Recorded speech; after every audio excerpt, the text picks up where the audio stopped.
نحمدہ و نصلی علی رسولہ الکریم اعوذ باللہ من الشیطان الرجیم بسم اللہ الرحمن الرحیم ان الذین قالوا ربنا اللہ ثم استقاموا تتنزل علیہم الملائکۃ الا تخافوا ولا تحزنوا وابشروا بالجنۃ التی کنتم توعدون نحن اولیاؤکم فی الحیاۃ الدنیا وفی الآخرہ ولکم فیہا ما تشتہی انفسکم ولکم فیہا ما تدعون نزلا من غفور الرحیم صدق اللہ العظیم والمولا الکریم۔ اسٹیج پر تشریف فرما ذمہ داران، محترم قابل صد احترام خواتین اور سامنے تشریف فرما سامعین کرام، پہلے میں نے اسٹریٹجی کے طور پر سے یہ سوچا تھا کہ میں حم میم سجدہ کی آیتوں کی عربی ٹیکسٹ آپ کو سنا دوں گا اور پھر اس کے بعد میں انشاءاللہ ان کے تحت کچھ باتیں عرض کروں گا، لیکن اس وقت طبیعت اس بات پر مانی نہیں رہی ہے کہ ان آیتوں کو پہلے اس کا ترجمہ آپ کو نہ سنا دیا جائے۔ جن لوگوں نے کہا کہ اللہ ہمارا رب ہے اور پھر وہ اس پر ثابت قدم رہے، یقیناً ان پر فرشتے نازل ہوتے اور ان سے کہتے ہیں کہ نہ ڈرو، نہ غم کرو اور خوش ہو جاؤ اس جنت کی بشارت سے جس کا تم سے وعدہ کیا گیا، ہم اس دنیا میں بھی تمہارے ساتھی ہیں اور آخرت میں بھی، وہاں جو کچھ تم چاہو گے تمہیں ملے گا اور ہر چیز جس کی تم تمنا کرو گے وہ تمہاری ہوگی۔ یہ ہے سامان ضیافت اس ہستی کی طرف سے جو غفور اور رحیم ہے۔ محترم سامعین، دنیا میں اس وقت کوئی بھی انسانی گروہ ایسا نہیں جو یہ بات بتا سکے کہ ان کے پاس اللہ تعالیٰ کا ایسا ایشورنس موجود ہے، اللہ تعالیٰ کا ایسا کلام موجود ہے جو ان سے یہ کہہ رہا ہو کہ یہاں کے جو فرشتے جو اس کائنات کے نظام کو سنبھالے ہوئے ہیں، وہ فرشتے اہل ایمان سے یہ کہہ رہے ہیں کہ اس دنیا میں بھی ہم تمہارے دوست ہیں اور آخرت میں بھی ہم تمہارے دوست ہیں۔ اہل ایمان کو اس بات کی بشارت دی گئی، اس کا ان کو ایشورنس دیا گیا ہے، اس کی یقین دہانی کروائی گئی ہے کہ تم یکا و تنہا اور بے یار و مددگار نہیں ہو، یہاں تم قسم پرسی کے ساتھ زمین پر رینگنے والے کیڑے مکوڑوں کی طرح نہیں ہو، بلکہ تمہیں معلوم ہونا چاہیے اور تم کو اس بات پر خوش ہونا چاہیے کہ فرشتے تمہارے دوست ہیں، فرشتے تمہاری تائید و نصرت کے لیے تمہارے اطراف میں ہیں۔ فرشتوں کی یہ صحبت، فرشتوں کی یہ کمپنی، فرشتوں کی یہ اسسٹنس تمہیں اس دنیا میں بھی حاصل ہے اور کل قیامت کے دن بھی حاصل ہے۔ امت مسلمہ کا بہت بڑا کمپیٹیٹیو ایڈوانٹیج ہے جو کسی اور قوم کو حاصل نہیں۔ یہاں وقت نہیں ہے ورنہ میں بہت تفصیل سے آپ کے کان کھاتا کہ کمپیٹیٹیو ایڈوانٹیج کیا چیز ہے، دنیا میں اور کسی کے پاس بھی نہیں ہے۔ دنیا میں روشنی کا اتنا مناسب انتظام، ایسا فلڈ لائٹ، ایسا آپٹیمزم، ایسا بیسٹ ٹمارو، آنے والا دن بہت قیمتی ہے میرے لیے، اس کا ایشورنس اور کسی کے پاس بھی نہیں ہے جیسا میرے اور آپ کے پاس موجود ہے۔ دنیا تو کئی خانوں میں بٹی ہوئی ہے، پیدائش کی بنیاد پر کئی قوموں میں بٹی ہوئی ہے۔ آپ کے پاس یہ تصور نہیں، آپ کے پاس صرف یہ تصور ہے کہ جس نے کہا کہ اللہ میرا سب کچھ ہے اور وہ اس پر مضبوطی کے ساتھ جم جائے تو فرشتے اس پر اترتے، یہ کوئی شاعری نہیں ہے بلکہ عین حقیقت ہے۔ میں آپ تمام کو جو ماشاءاللہ ہمارے نوجوان بچے، لڑکے اور لڑکیاں جو مختلف ایگزامز میں پاس ہوئے ہیں، میں ان کو مبارکباد دیتا ہوں۔ آپ تمام نے سیلف ڈسپلن کے ساتھ سخت محنت کی۔ آپ کے والدین، آپ کے اساتذہ، یہ تمام کے تمام مبارکباد کے مستحق ہیں۔ آپ نے یہ ثابت کیا ہے کہ اگر لگ کر محنت کی جائے تو اس کے غیر معمولی نتائج حاصل ہو سکتے ہیں۔ آپ نے یہ ثابت کیا کہ سخت محنت کی قیمت یہ ہے، اس کی اجرت یہ ہے کہ آدمی اپنے مقاصد میں کامیاب ہو سکتا ہے۔ آج کا یہ جو پورا سیٹ اپ ہے، آج کا یہ جو اجتماع ہے، یہ جو نشست ہے، وہ آپ کو اسی مبارکباد کو دینے کے لیے ہے، اور آپ سے یہی بات کہنے کے لیے ہے کہ اس کو جاری رکھیے۔ ابھی عشق کے امتحان اور بھی ہیں، ابھی تو یہ چھوٹے سے مراحل ہیں، ان مراحل کو آپ کو عبور کرنا ہے اور آپ کو دنیا کی بڑی بڑی کامیابیوں پر اپنی نگاہوں کو جما دینا ہے۔ میں سمجھتا ہوں کہ سینئر جنریشن کا یہ حق بنتا ہے، یہ حق ہے کہ وہ اپنے سے آنے والی جنریشن کا استقبال کرے، ان کو اپنے سے زیادہ کمپیٹنٹ دیکھے۔ ہم سے زیادہ کمپیٹنٹ ہم اپنی جنریشن کو پائیں، دیکھیں، بنائیں۔ یہ ہمارا ایک بہت چھوٹا سا ٹارگٹ ہے کہ ہماری جنریشن ہم سے بہت اچھی رہے۔ تو اس کا ایک طریقہ یہ بھی ہے کہ کامیاب ہونے والے بچوں کا استقبال کیا جائے، ان کو چھوٹی چھوٹی ٹرافیز دی جائیں، ان کو ایک تھپ تھپایا جائے، ان کی پیٹھ کو، ان سے ہاتھ ملایا جائے۔ حالانکہ آپ ان کے ناموں سے واقف نہیں ہیں، ان سے کوئی رشتہ داری آپ کی نہیں ہے، لیکن ہمارے پاس ایک بڑی رشتہ داری ہے، وہ ہے کل مسلم اخوا، تمام مسلمان آپس میں بھائی بھائی ہیں۔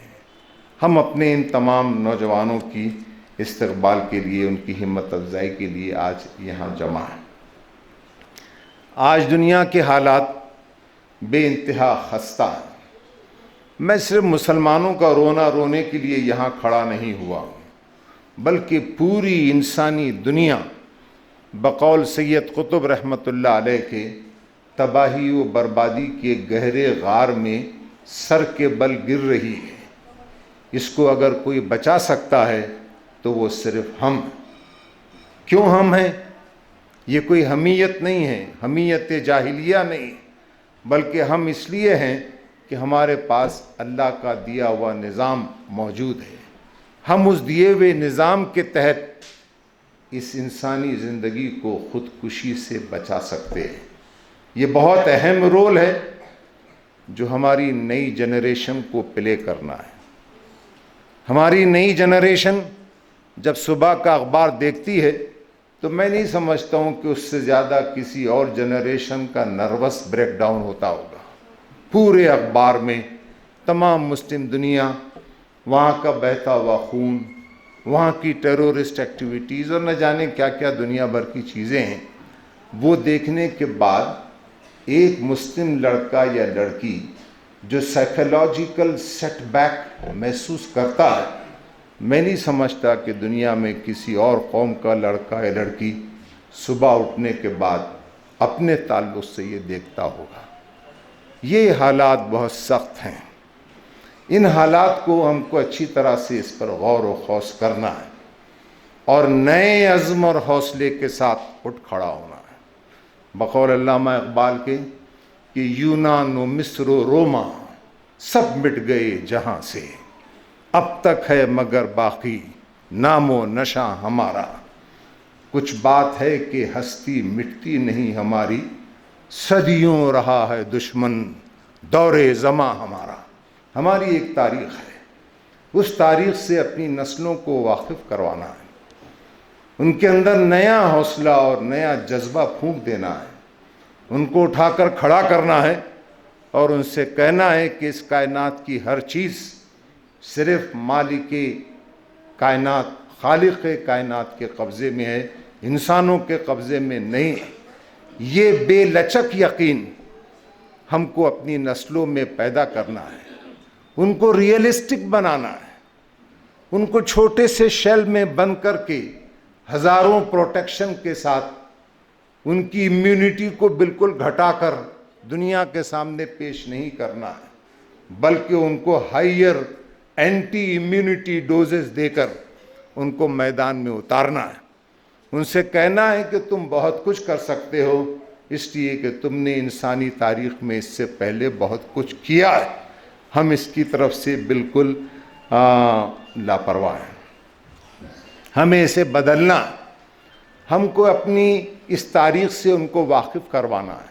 دیکھیے میں ڈیلنگ نہیں ہو رہا ہوں، میں بہت کم وقت میں بہت ساری باتیں آپ سے عرض کرنے کی کوشش میں لگا ہوا ہوں۔ وہ یہ کہ ہماری جنریشن کو کیا اہم رول پلے کرنا ہے، صرف اپنے لیے نہیں بلکہ انسانی دنیا کے لیے، اس سے ان کو پوری طرح سے واقف کروانا ہے۔ موجودہ حالات کی جو کسمہ پرسی ہے، موجودہ حالات کی جو بے بسی ہے، موجودہ حالات میں جو حیرانی اور گمگشتگی، اس سے ان کو اٹھانا، ان سے کہنا ہے کہ تم ان سب کے باوجود بہت اہم کام کر سکتے ہو، تم ہی کر سکتے ہو، اس یقین کے ساتھ ان کو اٹھا کر کھڑا کرنا ہے۔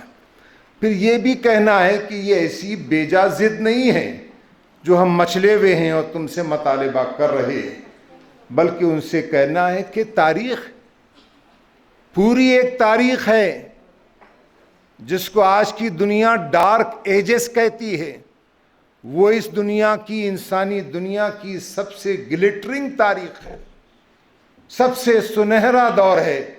630 عیسوی سے لے کر 1800 عیسوی تک کی دنیا پر اگر آپ نظر ڈالیں تو آپ کو ہر جگہ اہل ایمان کارفرما نظر آئیں گے، ہر جگہ آپ کو اہل ایمان کنٹریبیوٹ کرتے ہوئے نظر آئیں گے، ہر جگہ آپ کو اہل ایمان ایک غیر معمولی رول پلے کرتے ہوئے نظر آئیں گے۔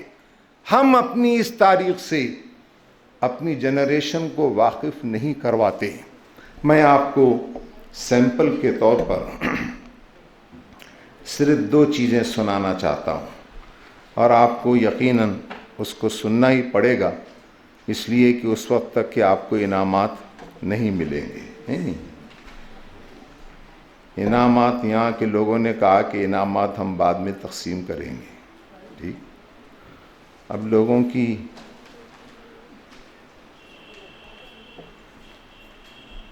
اس کو غور سے سنیے۔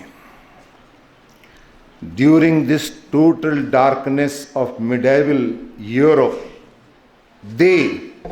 the Muslims, lighted and fed the lamps of our sciences, ophthalmology for the Guadalquivir in Spain, to the Nile in Egypt, and to the river Oxus in Russia.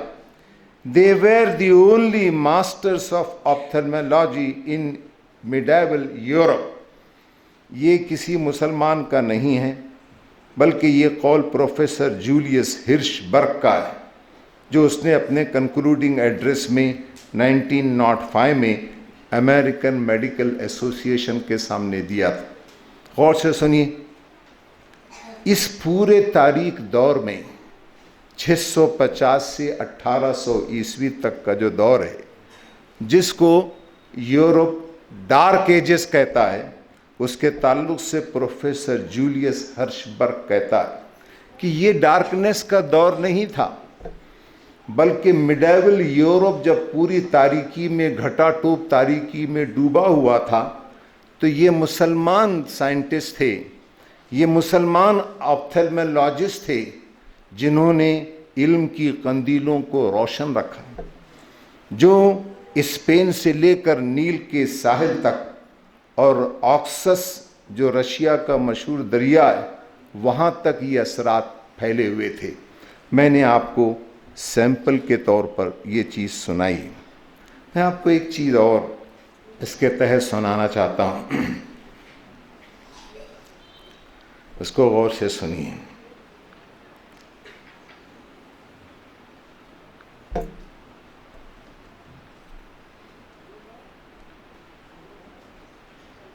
وہ کہتے ہیں کہ Muslim physicians have been in the forefront of the effort to prevent blindness since 1000 CE, 1000 سال عیسوی, when Ar-Razi became the first doctor to describe the reflex action of the pupil. At about the same time, Al-Masili invented the technique of suction removal of cataracts by the use of hollow needle optometry. Today, a publication of the Association of the Optometrists, England, March 28, 1987. وہ کہتے ہیں کہ یہ مسلمان سائنسداں تھے, یہ مسلمان فزیشینس تھے جو اپنے فیلڈ کے فور فرنٹ پر تھے, اور 1000 عیسوی میں رازی تھا جس نے سب سے پہلے بلائنڈنس کے خلاف سمجھ لیجیے مہم چلائی, اور آپ کی آنکھ کی پتلی کس طرح سے پھیلتی سکڑتی ہے اس کا آبزرویشن کیا, اور کیٹریکٹ کا آپریشن ایک ہالو نیڈل سے کیسے کیا جا سکتا ہے اس کو انسانی دنیا کو بتایا. میں نے آپ کو یہ 2 سیمپلز جو میڈیکل سائنس کی ایک برانچ ہے, مطلب بینائی سے متعلق, اس کے تحت سنائے. ایک پوری سائنس ہے, ایک پورا فیلڈ ہے, یہ 12 صدیاں گزری ہوئی ہیں اس کے اوپر, جس سے مسلمانوں نے ہر فیلڈ میں کام کیا. ہم اپنی جنریشن کو اس سے واقف کروائیں. آپ نہیں کروائیں گے تو ٹھیک ہے, کوئی اس سے وابستہ نہیں رہیں گے. میں آپ کو اب دوسری چیز کی طرف لے چلنا چاہتا ہوں. ہم نے یہ کام کیوں کیا؟ ہم سے پہلے ہمارے اینسسٹرز نے یہ کام کیوں کیا, اور ہم یہ کام اب کیوں نہیں کر پا رہے؟ یہ $1 ملین کوشچن قرآن و حدیث ہمارے پاس آج بھی موجود ہے جو پہلے تھے. اس کا بہت تفصیلی جواب دیا جا سکتا ہے, لیکن اس وقت موقع نہیں. میں چند چیزیں آپ سے عرض کرنا چاہتا ہوں, اس پر غور فرمائیے. آپ تمام کے تمام بہت پڑھے لکھے افراد ہیں. زندگی کا ایک وائبرنٹ تصور تھا, زندگی کا ایک مستقل حرکت میں رہنے والا تصور نبی کریم صلی اللہ علیہ وسلم نے انسانوں کو دیا, جس میں انسانوں کو پتھروں اور جانوروں اور دوسری مخلوقات سے اوپر اٹھا کر تم اشرف المخلوقات ہو, تم اللہ کی بہترین مخلوق ہو, یہ دنیا تمہارے لیے پیدا کی گئی, تم اس زمین پر اللہ کے خلیفہ ہو, تم بندر کی اولاد نہیں ہو, بلکہ تم ایک نبی سیدنا آدم علیہ السلام کی اولاد ہو. یہ غیر معمولی تصور اللہ کے رسول صلی اللہ علیہ وسلم نے انسانوں کو 630-620 عیسوی میں دیا. جبکہ انسان پتھروں کو پوج رہے تھے, وہ آج بھی پوج رہے ہیں. جبکہ انسان جانوروں کو اپنے سے بڑا سمجھتے تھے, جنوں کو سمجھتے تھے, بڑے جھاڑوں کو ان کی پوجا کرتے تھے, اس وقت بھی کرتے تھے, آج بھی کرتے ہیں. لیکن رسول اللہ صلی اللہ علیہ وسلم نے فرمایا کہ کیا غضب کرتے ہو, تم زمین پر اللہ کے خلیفہ ہو, اللہ کے نائب اور اللہ کے وزیرنٹ ہو, اور یہ جو دنیا کی زندگی ہے یہ صرف ایک بار ملی, یہ بار بار نہیں ملی. پرفارمنس کا موقع بس ایک بار ملا. موت کے ساتھ آنکھیں بند کرتے ہی ساری ایک شخص کی جتنا کچھ کر سکتا ہے وہ اس کی ساری کتاب بند کر دی جاتی ہے, اور ایک دوسری زندگی میں ٹرانسفر ہو جاتا ہے. وہ مرتا اس اعتبار سے نہیں ہے کہ کہیں اس دنیا میں مٹی میں ادھر ادھر رل مل جاتا ہو, بلکہ وہ ایک دوسری زندگی میں اپنا قدم رکھتا ہے.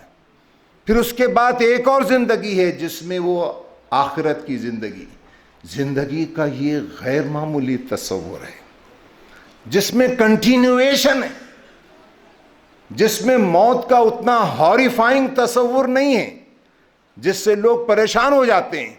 بتاتے ہیں کہ نیوٹن جب مر رہا تھا, جب اپنے آخری وقت میں تھا, تو اس نے کہا تھا کہ لیٹ دیر بی لائٹ, ارے کوئی لائٹ کا انتظام کرو, میں پوری تاریکی میں اپنے آپ کو ڈوبا ہوا پاتا ہوں. اسی لیے آپ دیکھیں گے کہ یونیورسٹی آف کیلیفورنیا کے لوگوں پر یہ لکھا ہوا ہے, let there be light, light کا انتظام کرو. ایک مسلمان کے ساتھ یہ تصور ہوتا ہے کہ میں اس دنیا سے اب دوسری دنیا میں جا رہا ہوں۔ سیدنا ابو ہریرہ کا جب انتقال کا وقت قریب آ گیا تو ان کی بیوی رونے لگی۔ انہوں نے کہا نہ رو، بلکہ مجھ سے یہ کہو کہ اے ابو ہریرہ، اب بہت جلد وہ وقت آنے والا ہے جب تم اپنے محبوب محمد صلی اللہ علیہ وسلم سے ملو گے، اپنے صحابہ سے تم ملو گے۔ کیسا عجیب تصور ہے، دیکھیے زندگی کا یہ تصور اسلام نے دیا۔ اس تصور کو رچائیے، بسائیے، اپنی دماغ میں بٹھا لیجئے۔ ہم اس زمین پر اللہ کے خلیفہ ہیں تو ایک عجیب لنگڑا لولا تصور آ جاتا ہے۔ پہلے تو خلیفہ حجام ہی کو کہا جاتا تھا، اب بڑی مشکل سے اس ووکیبلری سے نجات ملی۔ یہاں خلیفہ کا مطلب یہ ہے کہ تم اللہ کے وزیرنٹ ہو اس زمین پر۔ اب خلیفہ کی ذمہ داریاں کیا کچھ ہوتی ہیں اس پر بہت لمبی گفتگو کی جا سکتی ہے، لیکن میں آپ کو صرف ایک وجد آفریں، وجد میں لا دینے والا واقعہ آپ کو سنانا چاہتا ہوں۔ سیدنا عمر رضی اللہ تعالی عنہ دوسرے خلیفہ، وہ ایک دفعہ ارشاد فرمایا انہوں نے کہ عراق کی کسی سڑک پر اگر کوئی خچر ٹھوکر کھا کر گرے تو میں سمجھتا ہوں کہ کل قیامت کے دن مجھ سے پوچھ ہوگی کہ تو زمین پر اللہ کا خلیفہ تھا، تو نے سڑکیں کیوں نہیں ہموار کیں اور خچر کیوں گرا ٹھوکر کھا کر؟ یہ تصور تھا۔ اس تصور کے ساتھ لوگ کام کرتے تھے، اس تصور کے ساتھ کہ مخلوق کو کم سے کم تکلیف ہو۔ اس پر آپ اچھی طرح سے غور فرمائیے۔ ہر چیز کو ثواب کا ذریعہ بنایا گیا، ہر چیز، ہر شخص، تمام زندگی عبادت۔ عجیب تصور ہے زندگی کا۔ لوگ سمجھتے ہیں کہ تھوڑی دیر جا کر کچھ ٹوپی پہن لینا، نماز پڑھ لینا، یا کسی مندر کے سامنے پہنچ کر اپنی جوتے پیر سے باہر نکالنا، پرنام کرنا، بس اتنا ہی ہے۔ نہیں، اسلام کا تصور زندگی یہ ہے کہ وَمَا خَلَقْنَا الْجِنَّ وَالْإِنسَ إِلَّا لِيَعْبُدُونَ، ہم نے انسانوں اور جنوں کو سوائے عبادت کے کسی کام کے لیے پیدا نہیں کیا۔ تو ہم کو اپنی نئی جنریشن کو بتانا ہے کہ تمام زندگی عبادت ہے، ہماری پوری زندگی عبادت ہے، ہمارا ہر کام عبادت ہے، ہمارا اٹھنا، بیٹھنا، کھانا پینا، ضروریات سے فارغ ہونا، سونا، یہ سب بھی ثواب کا کام بن سکتا ہے بشرطے کہ ہم اس کی نیت کر لیں۔ مایوسی کفر ہے، مایوس ہونے کا سوال ہی پیدا نہیں ہوتا ہے۔ ایک دروازہ بند ہو تو 100 دروازے کھول لیجئے۔ مایوس بالکل نہ ہوئیے، کسی سے ڈریے مت، جھجکیے مت، بلکہ اللہ پہ بھروسہ کیجئے، ہر چیز کو احسن طریقے سے کیجئے۔ اس حدیث نے تو مجھ کو بالکل غلام بنا لیا، ویسے ہی میں غلام ہوں ان کا، لیکن اس حدیث نے تو بہت ہی اطاعت گزار غلام بنا دیا۔ مسلم کی حدیث ہے کہ ان اللہ کتب الاحسان علی کل شیء، کہ بے شک اللہ تعالیٰ نے ہر چیز کو بہترین طریقے سے کرنے کا حکم دیا ہے۔ ہر چیز بہترین طریقے سے کرنا ہے۔ فزکس پڑھنا ہے، بہترین طریقے سے پڑھنا ہے۔ کیمسٹری پڑھنا ہے، ڈرنا نہیں ہے اس سے، بہترین طریقے سے پڑھنا ہے۔ ٹیبل صاف کرنا ہے تو صاف کر کے بیٹھنا ہے۔ ہمارے رسول صلی اللہ علیہ وسلم نے کبھی بھی پھٹے ہوئے کپڑے نہیں پہنے، آپ نہیں بتا سکتے۔ میں تو اس پر ہی نشے میں ہوں ایک عرصے سے۔ ہمارے آقا نے کبھی پھٹے ہوئے کپڑے نہیں پہنے۔ پھٹے ہوئے کپڑے پہننا یہ بدسلیقگی کی علامت ہے۔ ہمارے آقا نے پیبند لگے ہوئے کپڑے پہنے۔ کپڑوں کو پیبند لگاؤ اور سلیقے سے پہنو، سلیقے سے زندگی گزارو۔ ابھی آپ یقیناً میچز دیکھ رہے ہوں گے، جو ورلڈ کپ کے فٹ بال میچز ہو رہے ہیں۔ میں ایک جگہ جب پڑھا تو میں بہت دیر تک سکتے کی حالت میں رہا کہ جاپان کی ٹیم نے جب اپنے مد مقابل کو ہرایا تو انہوں نے کہا کہ ہم جہاں بیٹھے ہیں اس پورے اسٹیڈیم کے حصے کو ہم صاف کریں گے، وہاں کے ٹوٹے ہوئے گلاسز، وہاں کی جو بھی چیزیں کھا کے لوگ پھینک دیتے ہیں، گلاسز ہیں، اسٹراز ہیں، یہ وہ سب۔ تو جتنے جاپنیز ٹیم کو سپورٹ کرنے والے تماشائی تھے، انہوں نے اپنے اسٹیڈیم میں پورا پھر کر تمام چیزوں کو اٹھایا اور انہوں نے کہا یہ ہمارا کلچر ہے۔ دیکھیے لوگ اپنے کلچر کی کیسی نمائندگی کر رہے، لوگ اپنے کلچر کو کیسا پیش کر رہے۔ آپ اس پر غور فرمائیے، ہم کو بھی اسے پیش کرنا ہے۔ لغو باتوں کو ترک کرنا علم دین کا 1/4 حصہ ہے۔ آج پوری انسانی دنیا لغویات میں غرق، جس کے ہاتھ میں آپ دیکھیے کہ وہ اپنے موبائل کو سنبھالے ہوئے بیٹھا ہوا ہے، جس کو دیکھیے، اور موبائل میں دنیا بھر کی خرافات ہے۔ ہم اپنے آپ سے بڑے بڑے لوگ تک بیٹھتے ہیں، باجبہ و دستار بھی اندر دیکھتے بیٹھے رہتے ہیں۔ ہم کو اس سے بچنا، اپنے بچوں کو یہ بتانا کہ تم فحاشی اور بے حیائی سے اپنے آپ کو روکو۔ یہ بہت بڑی سازش، گٹکے اور تمباکو سے روکو، اس لیے کہ یہ تمہاری قوت عمل کو بالکل ختم کر دینے والی چیز ہے۔ گو کہ چٹھی میرے پاس آ چکی ہے، لیکن ایک منٹ میں اور آپ سے، یہاں چونکہ خواتین بڑی تعداد میں تشریف فرما ہیں، میں ان سے ایک ہی بات عرض کرنا چاہتا ہوں، اپنی ماؤں، بہنوں اور بیٹیوں سے، آپ عزم کر لیجئے، آپ ایک ہسٹوریکل تاریخی رول آپ کو پلے کرنا، ایک ہسٹوریکل رول آپ کو پلے کرنا۔ اس ہسٹوریکل رول کی میں آپ کو صرف ایک جملہ آپ سے عرض کرنا چاہتا ہوں، وہ یہ، آپ طے کر لیجئے کہ اپنے لڑکے لڑکی کو KG سے لے کر کم از کم 7ویں 8ویں جماعت تک کور ٹو کور پورا سلیبس ختم کرنے کی عادت ڈال دیں گی۔ بس یہ طے کر لیجیے، کور ٹو کور ختم کریں گے، کوئی چیز نہیں چھوڑیں گے، نہ ABCD، کچھ سوال ہی پیدا نہیں ہوتا چھوڑنے کا۔ سب چیزیں، ساری عملی مشقیں، ساری پریکٹیکل ایکسرسائزز، ساری لیبارٹری کی تمام چیزیں اپنے بچوں کو کروائیے۔ ان کو نہیں آتا ہے تو ایکسپرٹس کے پاس لے جائیے، خود کم کپڑے پہنیے، کم زیورات بنائیے، ان کی تعلیم پر پیسہ خرچ کیجیے۔ آج بہترین اینیمیشن کے کورسز ہیں، اپنے بچوں کو پڑھوائیے۔ میں برہمنوں سے متاثر نہیں ہوں اور نہ مروب، لیکن میں اپریشیٹ کرتا ہوں ان کو۔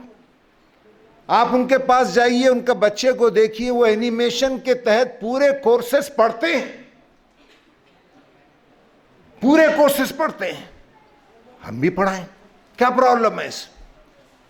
ہم بھی اس کی کوشش کریں۔ ہم کو معلوم ہی نہیں ہے، ہم کو معلوم ہی نہیں ہے۔ آپ کو اس کی جانکاری پیدا کرنی ہوگی۔ لوگ سخت محنت کر رہے ہیں، اس کا ذکر آیا، لیکن بہت ہلکے پھلکے انداز میں آیا۔ میں اتنے ہلکے پھلکے انداز میں سخت محنت پہ سے گزرتا نہیں ہوں، بلکہ میں اس کو الیبوریٹ کرتا ہوں۔ لوگ 18 گھنٹے کام کر رہے ہیں، صرف 6 گھنٹے سو رہے ہیں۔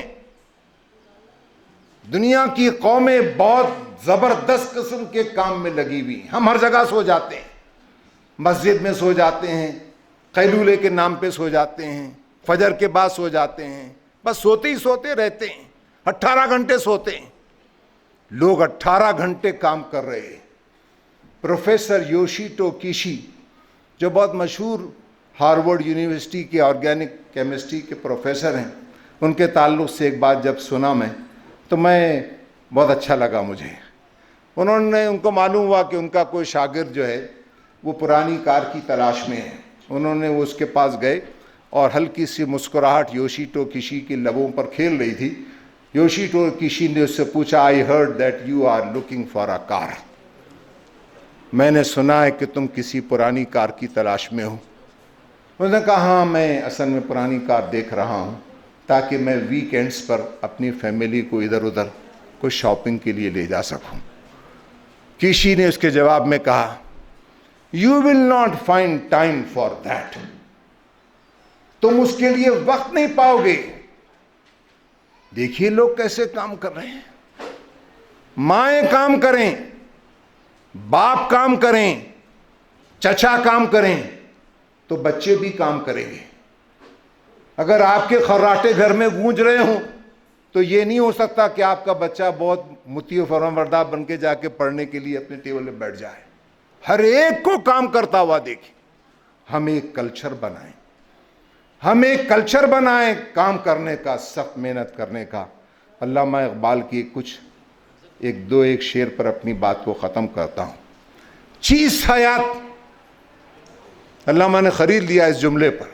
انہوں نے کہا حیات کیا ہے؟ حیات کی ڈیفینیشن دیجیے، زندگی کیا ہے؟ انہوں نے کہا چیز حیات، زندگی کیا ہے؟ انہوں نے کہا کہ سوختن ناتمام، جل جانا لیکن پوری طرح جلنا نہیں۔ پوری طرح جل گیا تو آدمی مر جائے گا، کم جلا ہوا رہے گا تو وہ جو جلن ہے وہ اس کو بیدار رکھے گی۔ تو زندگی بھی سوختن ناتمام، زندگی کیا ہے؟ حیات است در آتش خود تپیدن، زندگی کیا ہے؟ زندگی اپنے جذبوں کی آگ میں جلنے کا نام ہے۔ ہر شخص میں اللہ تعالیٰ نے صلاحیتیں دی، آپ ان صلاحیتوں کو بروئے کار لائیں اور اپنے جذبوں کی آگ میں خود تپیں۔ خوش آدم کہ این اکترا بازیابی، تیرے لیے مبارک وقت ہوگا جب تو زندگی کی اس حقیقت کو سمجھ لے گا۔ آپ میں جو صلاحیت، اس کو پروان چڑھائی، ہائیسٹ ٹارگٹ پہ لے جانے کی اس کو کوشش کیجئے۔ ہر شخص اگر ڈاکٹر بن جائے تو بات نہیں بنے گی، ہر شخص اگر انجینئر بن جائے تو آج بہت سارے انجینئر مارے پھر رہے۔ کمپیٹنٹ ڈاکٹر بننا ہے، کمپیٹنٹ انجینئر بننا ہے، کمپیٹنٹ لائر بننا ہے، چارٹرڈ اکاؤنٹنٹ بننا ہے، بزنس مین بننا ہے، مینجمنٹ گرو بننا ہے۔ یہ سارے آپ کے لیے آپشنز کھلے، آئیے اس میں ہائیسٹ لیول تک پہنچنے کی کوشش کیجئے۔ یہ جذبہ ہے، اس جذبے کی آگ میں جلنے کا نام زندگی۔ اگر زے آتش دل شرار بگیری، اگر تو اپنے دل کی آگ سے ایک انگارہ لے لے، ہر شخص میں صلاحیت، اگر تو اپنے دل کی آگ سے ایک شرارہ لے لے، تواں کرد زیر فلک آفتابی، تو اس زمین پر آفتاب کی طرح روشن رہے گا۔ میرے اچھے بھائیوں اور بہنوں، میں کچھ زیادہ ہی میں نے آپ کے سامنے کچھ باتیں عرض کر دیں، حالانکہ چٹھی آ گئی تھی۔ اللہ تعالیٰ سے دعا ہے کہ ان باتوں پر عمل کرنے کی توفیق عطا فرمائیں اور ہم ایک نئے حوصلے اور نئے عزم کے ساتھ انسانی دنیا کی خدمت کے لیے آگے بڑھیں۔ میں آپ کو بخاری کی اس حدیث پر اپنی تقریر کو ختم کرتا ہوں کہ اللہ کے رسول صلی اللہ علیہ وسلم نے فرمایا خیر الناس من ینفع الناس، تم میں سب سے اچھا وہ ہے جو انسانوں کے لیے سب سے اچھا ہے۔ یہ نہیں فرمایا کہ تم میں سب سے اچھا وہ ہے جو مسلمانوں کے لیے سب سے اچھا ہے۔ ہم کو تمام انسانوں کے لیے، تمام مخلوقات کے لیے بہترین اور نفع بخش بن کر رہنا ہے۔ آئیے اس عزم کے ساتھ اپنی نسلوں کو پروان چڑھائیں اور دنیا میں ایک چینج کا سبب بن جائیں۔ وآخر دعوانا